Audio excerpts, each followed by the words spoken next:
Hello dear students, welcome to the next class. बच्चों, हमने last lecture में आपको रिलेशंस एंड फंक्शन चैप्टर शुरू किया था, जिसमें हमने आपको रिलेशन की डेफिनेशन बताई थी, टाइप्स ऑफ रिलेशन डिस्कस किया था। आई होप आप सभी ने रिलेशन और फंक्शन की डेफिनेशन इंट्रोडक्शन अच्छे से समझ ली है। तो उसकी नॉलेज के साथ हम आगे बढ़ते हैं। एक्सरसाइज 1.1 एनसीईआरटी की शुरू कर रहे हैं। तो let us begin with question number 1। NCERT book, chapter name is relations and functions. Question number 1, बच्चों एक रिलेशन गिवन है। आप अपनी बुक से ये क्वेश्चन देखिए। रिलेशन आर गिवन है in this set A equal to 1 2 3 shown up to 14 defined as r equal to x comma y such that 3x minus y equal to 0। तो हमें एक सेट गिवन है जिसके पास elements हैं 1 से लेकर 14 तक, और एक हमें रिलेशन गिवन है, एक रूल गिवन है जो दो सेट के एलिमेंट्स को आपस में जोड़ रहा है। अब क्वेश्चन है दो सेट्स, क्योंकि रिलेशन जो होता है हमेशा दो सेट्स के बीच में ही होता है। उनके फर्स्ट सेट के एलिमेंट्स को सेकंड सेट के एलिमेंट्स के साथ जोड़ता है according to the given rule जो रिलेशन हमें गिवन होता है। तो देखिए इस क्वेश्चन में हमें सेट गिवन है जिसको हमने वेन डायग्राम से रिप्रेजेंट कर दिया ताकि समझना आसान हो जाए। तो ए के पास एलिमेंट्स हैं 1 to 14। यहाँ पे सेकंड सेट हमारे पास गिवन नहीं है, तो उस केस में हम जो रिलेशन है सेट ए का सेट ए के साथ ही बताएंगे। अगर आपके पास अनदर सेट नहीं गिवन तो आपको रिलेशन जो है सेट ए के एलिमेंट्स को सेट ए के ही एलिमेंट के साथ जुड़ना है, इटसेल्फ कैपिटल ए के साथ। तो बच्चों एक ही सेट है तो आपका रिलेशन ए से लेकर ए पे जाएगा, ए टू ए। तो जो एलिमेंट्स फर्स्ट सेट के हैं वो सेकंड सेट के एलिमेंट से रिलेट होंगे, जुड़ेंगे according to the given rule जो हमें क्वेश्चन में गिवन होता है, x Y such that 3x minus Y equal to 0। आप इस चीज को ऐसे भी लिख सकते हो, 3x इक्वल टू वाई जहाँ y इक्वल टू 3x। तो देखिए बच्चों, R में वो पेयर्स लेने हैं जिसमें ये कंडीशन सेटिस्फाई होगी। हमें हर क्वेश्चन में एक सेट गिवन होगा और हमें एक रिलेशन गिवन होगा जो हर क्वेश्चन में डिफरेंट होगा। तो हमें उस रिलेशन को देखना है, उसकी कंडीशन को सेटिस्फाई करना है। तो वो पेयर एक्स वाई, एक्स क्या होता है फर्स्ट सेट के एलिमेंट्स, y क्या होता है सेकंड सेट के एलिमेंट्स। तो बच्चों x में कौन है, x में 1 से लेकर 14 तक सारे एलिमेंट्स, y में कौन है 1 से लेकर 14 तक सारे एलिमेंट्स। तो हमें वो x y वो पेयर्स बनाने हैं जो इस कंडीशन को सेटिस्फाई करता है। तो बच्चों x को पहले हमने 1 पुट किया क्योंकि स्टार्ट हमारा 1 से हो रहा है सेट। तो अगर मैं x को 1 लूंगा, x आपने पेयर में आगे लिखना है, y जो है आपने सेकंड नंबर पे लिखना है। अगर x 1 है तो y आ गया 3 मल्टीप्लाई 1 दैट इज 3। अगर आपने x को 2 पुट किया तो y आपके पास 3 मल्टीप्लाई 2 6 बन गया। अगर आपने x को 3 पुट किया तो y आपके पास 9 बन गया। 4 पुट किया तो y 12 बन गया। लेकिन जैसे ही आपने x को 5 पुट किया y 15 आ गया, 6 पुट किया तो 18 आ गया। लेकिन 14 के बाद एलिमेंट्स दोनों सेट्स में नहीं है। तो अगर आप 45 पुट कर रहे हो तो 14 से बड़े एलिमेंट्स आ रहे हैं जो सेट के पास प्रेजेंट नहीं है। तो इसलिए हम x को 5 भी नहीं पुट कर सकते, 6 भी नहीं पुट कर सकते, आगे पेयर्स नहीं मिलेंगे। तो ये R जो है वो पेयर्स ये वाले दे रहा है जो इस कंडीशन को सेटिस्फाई कर रही है। तो चेक करो क्या ये रिलेशन रिफ्लेक्सिव है, चेक करो क्या ये रिलेशन सिमेट्रिक है, चेक करो क्या ये रिलेशन ट्रांसिटिव है। तो आपने पिछला लेक्चर पढ़ा होगा जिसमें हमने एक्सप्लेन किया था कि कोई रिलेशन रिफ्लेक्सिव कब होता है, सिमेट्रिक कब होता है, ट्रांसिटिव कब होता है। हमने बताया था कि अगर कोई रिलेशन रिफ्लेक्सिव, सिमेट्रिक और ट्रांसिटिव तीनों हैं तो वो रिलेशन इक्विवेलेंस रिलेशन होता है। तो चलिए थोड़ा थोड़ा आपको फिर से रिवाइज करवा लेंगे। तो हमने चेक करना है क्या ये रिलेशन रिफ्लेक्सिव है। तो हम जानते हैं फॉर रिफ्लेक्सिव हमने आपको डेफिनेशन बताई थी कि कोई भी रिलेशन रिफ्लेक्सिव कब होता है जब फॉर एवरी, ये सिंपल है, for every, for all small A belongs to capital A comma A belongs to capital R. क्या मतलब है इसका? Small A belongs to A, capital A के सारे एलिमेंट्स वो कौन है? 1 2 3 4 सो ऑन अप टू 14। तो अगर मैं ए को 1 लेता हूं तो 1 कोमा 1 आर में होना चाहिए, तो आर में 1 कोमा 1 नहीं है। 2 कोमा 2 भी आर में होना चाहिए, वो भी नहीं है। तो 3 कोमा 3, हर एक एलिमेंट जो कैपिटल ए का है वो अपने आप के साथ आर में जुड़ा होना चाहिए, जो कि नहीं है। अगर एक भी ऐसी कंट्राडिक्शन मिल गई, 1 1 अगर मान लो होता, 2 2 नहीं होता, लेकिन अगर 3 3 अगर एक भी कंट्राडिक्शन मिल गई वो रिफ्लेक्सिव नहीं है। तो यहां तो लिखेंगे 1 1 आर में नहीं है, तो ये रिलेशन रिफ्लेक्सिव नहीं है। रिफ्लेक्सिव कब होना था? अगर ये वाली कंडीशन सेटिस्फाई करेगा, दैट इज 1 1 भी आर में होना चाहिए था, 2 2 भी, 3 3 भी, सो ऑन अप टू 14 14। लेकिन अगर एक भी कंट्राडिक्शन है तो आप बोलोगे ये रिफ्लेक्सिव नहीं है। तो अब वाली है सिमेट्रिक की। तो क्या ये रिलेशन सिमेट्रिक है? तो उसके लिए हम सिमेट्रिक की डेफिनेशन याद करेंगे। तो सिमेट्रिक कब होता है? कोई भी रिलेशन सिमेट्रिक कब होता है? ये मैं आपको रिकॉल कर रहा हूं कि जो पिछले लेक्चर में बताया था, याद कर लो। कोई भी रिलेशन सिमेट्रिक कब होता है? जब for every A B belongs to R implies B comma A belongs to R. इसका मतलब क्या है? अगर कोई भी पेयर आर में है तो उसका इनवर्स पेयर बी आर में होना चाहिए, तभी सिमेट्रिक होगा। अगर ए बी आर में है पर बी आर में नहीं है तो वो रिलेशन सिमेट्रिक नहीं होगा। तो देखिए हियर, अब क्वेश्चन को कंटिन्यू कर रहा हूं। हियर आप लिख दो फॉर सिमेट्रिक। अब ये क्वेश्चन में लिख सकते हो सिमेट्रिक के लिए ये होना चाहिए, बट हियर 1 3 तो आर में है पर हमें 3 1 आर में नहीं मिला। अगर एक भी ऐसा पेयर मिल गया जिसको अपना इनवर्स पेयर नहीं मिला तो आपको बोलना है वो सिमेट्रिक नहीं। हर पेयर को अगर 1 3 को 3 1 मिल जाता, 2 6 को 6 2 मिल जाता, 3 9 को 9 3 मिल जाता, 4 12 को 12 4 मिल जाता, तो रिलेशन सिमेट्रिक होना था। पर यहाँ पे अगर एक भी कंट्राडिक्शन है तो वो सिमेट्रिक नहीं है, तो बोल दो it is not symmetric relation. खत्म। हमारी किसकी है? ट्रांसिटिव की।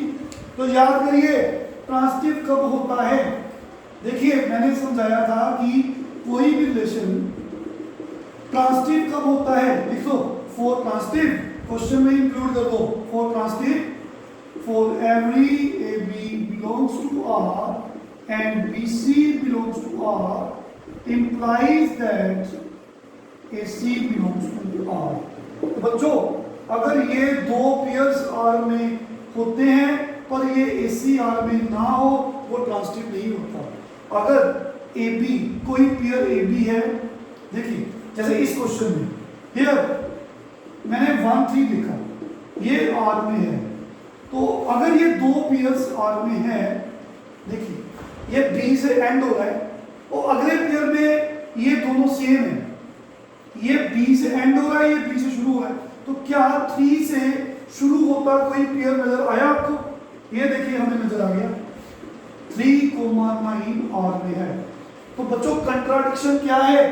एपी है, बीसी है, पर एसी नहीं है।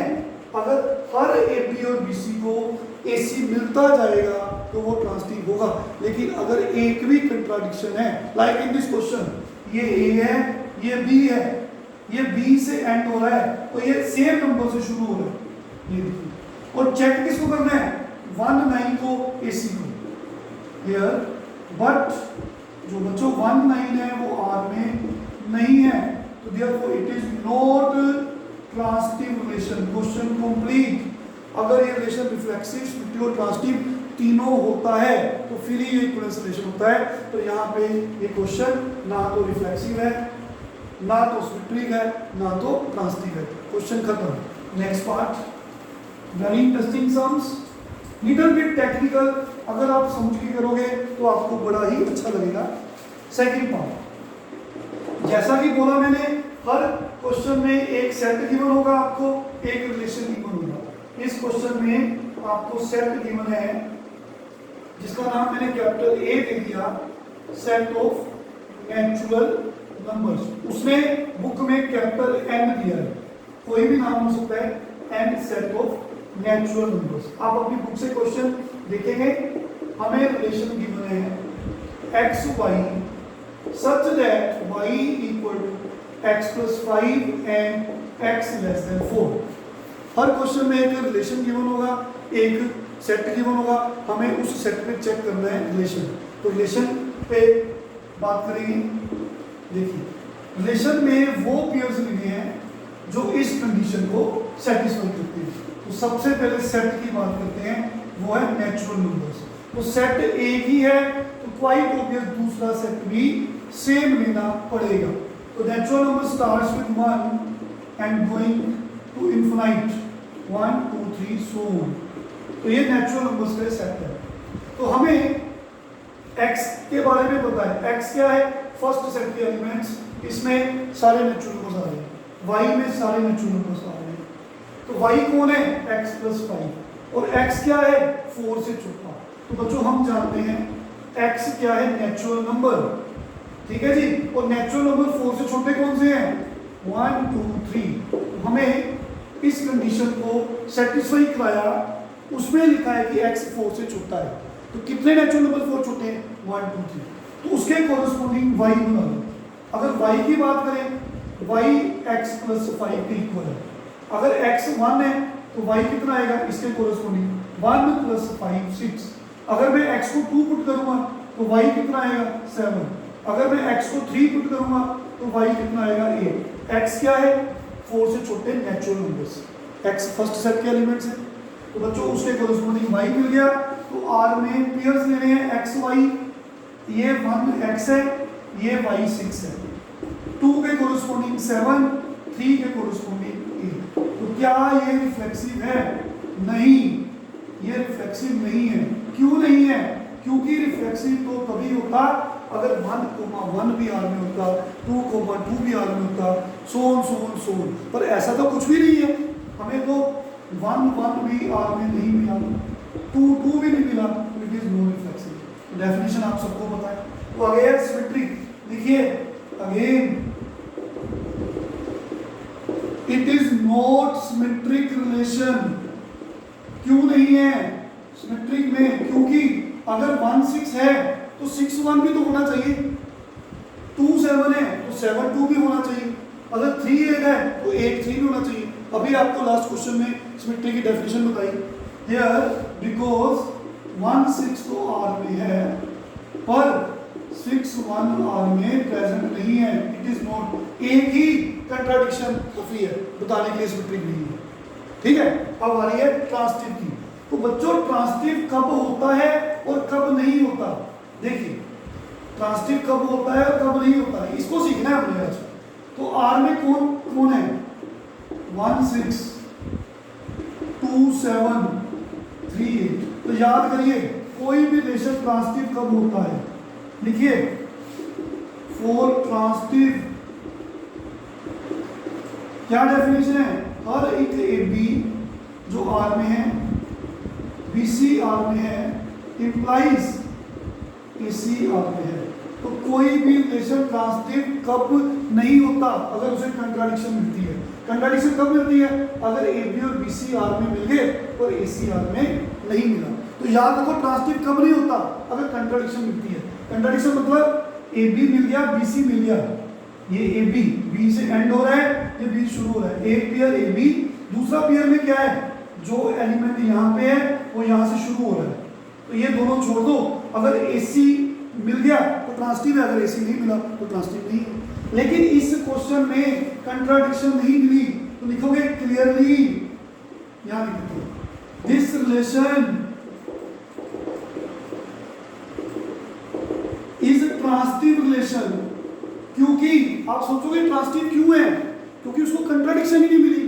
क्यों नहीं कंट्राडिक्शन मिली, क्योंकि ए बी तो मिल गया लेकिन बी से शुरू होता, 6 से शुरू होता, कोई और पेयर नहीं मिला। तो अगर ट्रांसटिव की बात करें, ट्रांसटिव कब नहीं होता? अगर AB और BC मिलते हैं पर AC नहीं मिलता। तो बाकी सभी केसेस में AC ट्रांसटिव होता है। तो ट्रांसटिव ये क्यों है? क्योंकि उसको कंट्राडिक्शन नहीं मिली। क्यों नहीं मिली? AB तो मिल गया लेकिन चेक करने के लिए BC नहीं मिला, तो कंट्राडिक्शन नहीं मिल रही तो इसको बोल दो ट्रांसटिव। ये बड़ा कंफ्यूजन है बच्चों को, कि बड़े ध्यान से समझो। ट्रांसटिव कब नहीं होता? जब AB और BC मिलते हैं पर AC नहीं मिलता। लेकिन यहाँ पे AB मिला, कंट्राडिक्शन के लिए चेक करने के लिए BC ही नहीं मिला, तो लिखो इट इज ट्रांसटिव बिकॉज, है ना, क्या लिखेंगे? Because contradiction to the transitivity is not there, therefore this relation is transitive relation। समझ आ गया सबको? बड़े आराम से समझना है। तो नेक्स्ट वी है, ना तो ये रिलेशन रिफ्लेक्सिव है ना तो सिमेट्रिक, जो आपने चेक कर लेना, अभी बताया मैंने। देखिए बच्चे नेक्स्ट पार्ट, थर्ड पार्ट, एक सेट गिवन है हमें जिसके पास एलिमेंट्स हैं 1 2 3 4 5 एंड 6। हमें रिलेशन गिवन है x Y such that y is divisible by x। हर क्वेश्चन में एक सेट गिवन होगा, एक रिलेशन गिवन होगा, उस रिलेशन को चेक करना है, रिफ्लेक्सिव, सिमेट्रिक एंड ट्रांसटिव। देखिए तो सेट है एक ही है तो क्वाइट ऑब्वियस, दूसरा सेट भी वो खुद ए ही होगा, 1 2 3 4 5 एंड 6। तो बच्चों R में वो एक्स वाई लेने हैं, वो पेयर्स की बात करनी है जो इस कंडीशन को सेटिस्फाई करेगा। हर क्वेश्चन में, हर रिलेशन में डिफरेंट कंडीशंस होती है। यहाँ पे कंडीशन क्या है? y is divisible by x। y कौन होता है? सेकंड सेट का एलिमेंट। x कौन होता है? फर्स्ट सेट का एलिमेंट। तो इधर से 1 1 से जुड़ गया। क्यों जुड़ गया? क्योंकि ये वाला 1 इससे डिविजिबल है। डिविजिबल का मतलब क्या होता है? Reminder is 0। अगर रिमाइंडर 0 है तो डिविजिबल है। तो 1 2 आएगा। क्यों आएगा 1 2? ये x है, ये y है। अगर इस कंडीशन को सेटिस्फाई करेगा, ये 2 जो है 1 से डिविजिबल है। क्यों डिविजिबल है? क्योंकि रिमाइंडर 0 है। इसी तरह से 1 3 भी R का मेंबर है, 4 1 5 1 6। तो 2 1 जो है it is not included in the R। Why? देखो ये x है, ये y है, तो ये 1 जो है, ठीक है, ये 2 से डिविजिबल नहीं है। क्यों नहीं डिविजिबल? जब आप डिवाइड करोगे तो रिमाइंडर जो है वो 0 नहीं आ रहा, 1 आ रहा है। 2 0 तो 0, रिमाइंडर इज 1। तो रिमाइंडर अगर 0 नहीं है तो डिविजिबल नहीं है, तो 2 1 नहीं आएगा। तो 2 2 आएगा, बिल्कुल आएगा, 2 2 लिख लो। 2 3 नहीं आएगा, 2 4 आएगा, 2 5 नहीं आएगा, 2 6 आएगा।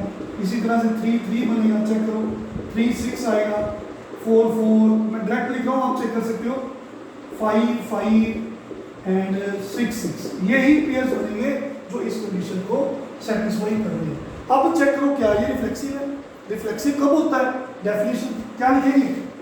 फॉर रिफ्लेक्सिव, उसकी डेफिनेशन लिखेंगे, for every small A belongs to a belongs to. बच्चे ये नोट्स साथ साथ बताइए जो, ठीक है, लेक्चर देख के, ए बिलोंग्स टू आर। तो ए, हर एक कैपिटल ए का एलिमेंट स्मॉल है, वो कौन है? 1 2 3 4 5 6। अगर 1 की बात करूं तो 1 1 आर में होना चाहिए। अगर मैं 2 की बात करूं 2 2 आर में होना चाहिए, 3 3। तो बच्चों ये कंडीशन सेटिस्फाई होगी। तो देयरफॉर क्लियरली देख सकते हो इट इज रिफ्लेक्सिव रिलेशन। खत्म। अब वाली किसकी है? सिमेट्री की। तो याद करेंगे सिमेट्रिक रिलेशन कब होता है, उसकी डेफिनेशन, अगर कोई भी ए बी आर में है तो उसको बी ए बी आर में होना चाहिए। इम्प्लाइज है b a belongs to R. तो देखिए अगर 1 1 की बात करें तो बिल्कुल, 1 2 की बात करें, देखो हियर ये 1 2 तो आर में मिल गया, पर इसका इनवर्स पेयर आर में नहीं मिला। तो अगर एक भी कंट्राडिक्शन है, एक भी ऐसा पेयर है जैसे 1 2 है, उसका इनवर्स पेयर नहीं है, तो आप बोल दो it is not symmetric relation. चलो जी खत्म हो गया। अब हमारी किसकी है? ट्रांसटिविटी। तो बच्चों ट्रांसटिविटी यहाँ पे चेक करनी बहुत लेंथी प्रोसीजर है। देखिए काफी सारे पेयर्स है, तो उसके लिए इजी शॉर्टकट वे समझाते हैं। देखिए उसका जनरल प्रूफ देखो, मैं आपको एक चीज बताता हूँ, सिचुएशन तैयार करते हैं। देखिए ये 2 है, इस क्वेश्चन से बाहर निकल जाओ। अगर मान लो ये 2 8 है तो 2 8 जो है R में है, वो क्यों है? क्योंकि 8 इज डिविजिबल बाय 2। मान लो सेट के पास एलिमेंट ज्यादा है, ऐसे समझना आसान हो जाएगा। ओके, तो 2 8 ठीक है, 2 8 R में क्यों है? क्योंकि ये 8 जो है 2 से डिविजिबल है, क्योंकि रिमाइंडर 0 है। अच्छा, तो हम ट्रांसटिविटी की बात कर रहे हैं। AB ट्रांसटिविटी क्या थी? AB R में है, BC R में है, तो अगर AC भी R में है तो ट्रांसटिव है। तो 8 से शुरू होता, मैंने एक और क्लियर ले लिया, तो ये R में तभी होगा अगर 16 8 से डिविजिबल है, बिल्कुल डिविजिबल है क्योंकि रिमाइंडर 0।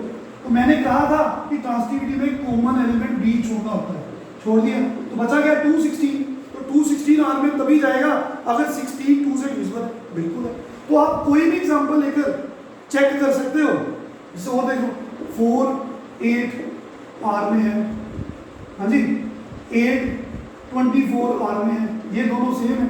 ये R में क्यों है? क्योंकि 8 4 से डिविजिबल है। ये R में क्यों है? क्योंकि 24 8 से डिविजिबल है। कॉमन छोड़ दो, बचा गया, ये R में होगा क्योंकि 24 4 से डिविजिबल है। तो इसका मतलब जनरल प्रूफ देना पड़ेगा। हमें तो पता चल गया कि ये ट्रांसटिव है, तो हम कैसे बताएंगे इसको? ये now this relation is transitive relation. Why?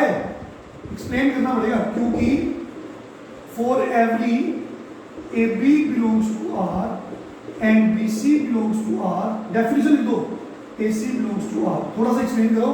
That is अगर AB R में है, हाँ जी, अगर AB R में है तो आपको बोलना है कि B is divisible bye A। अगर BC R में है तो आपको बोलना है C is divisible bye B।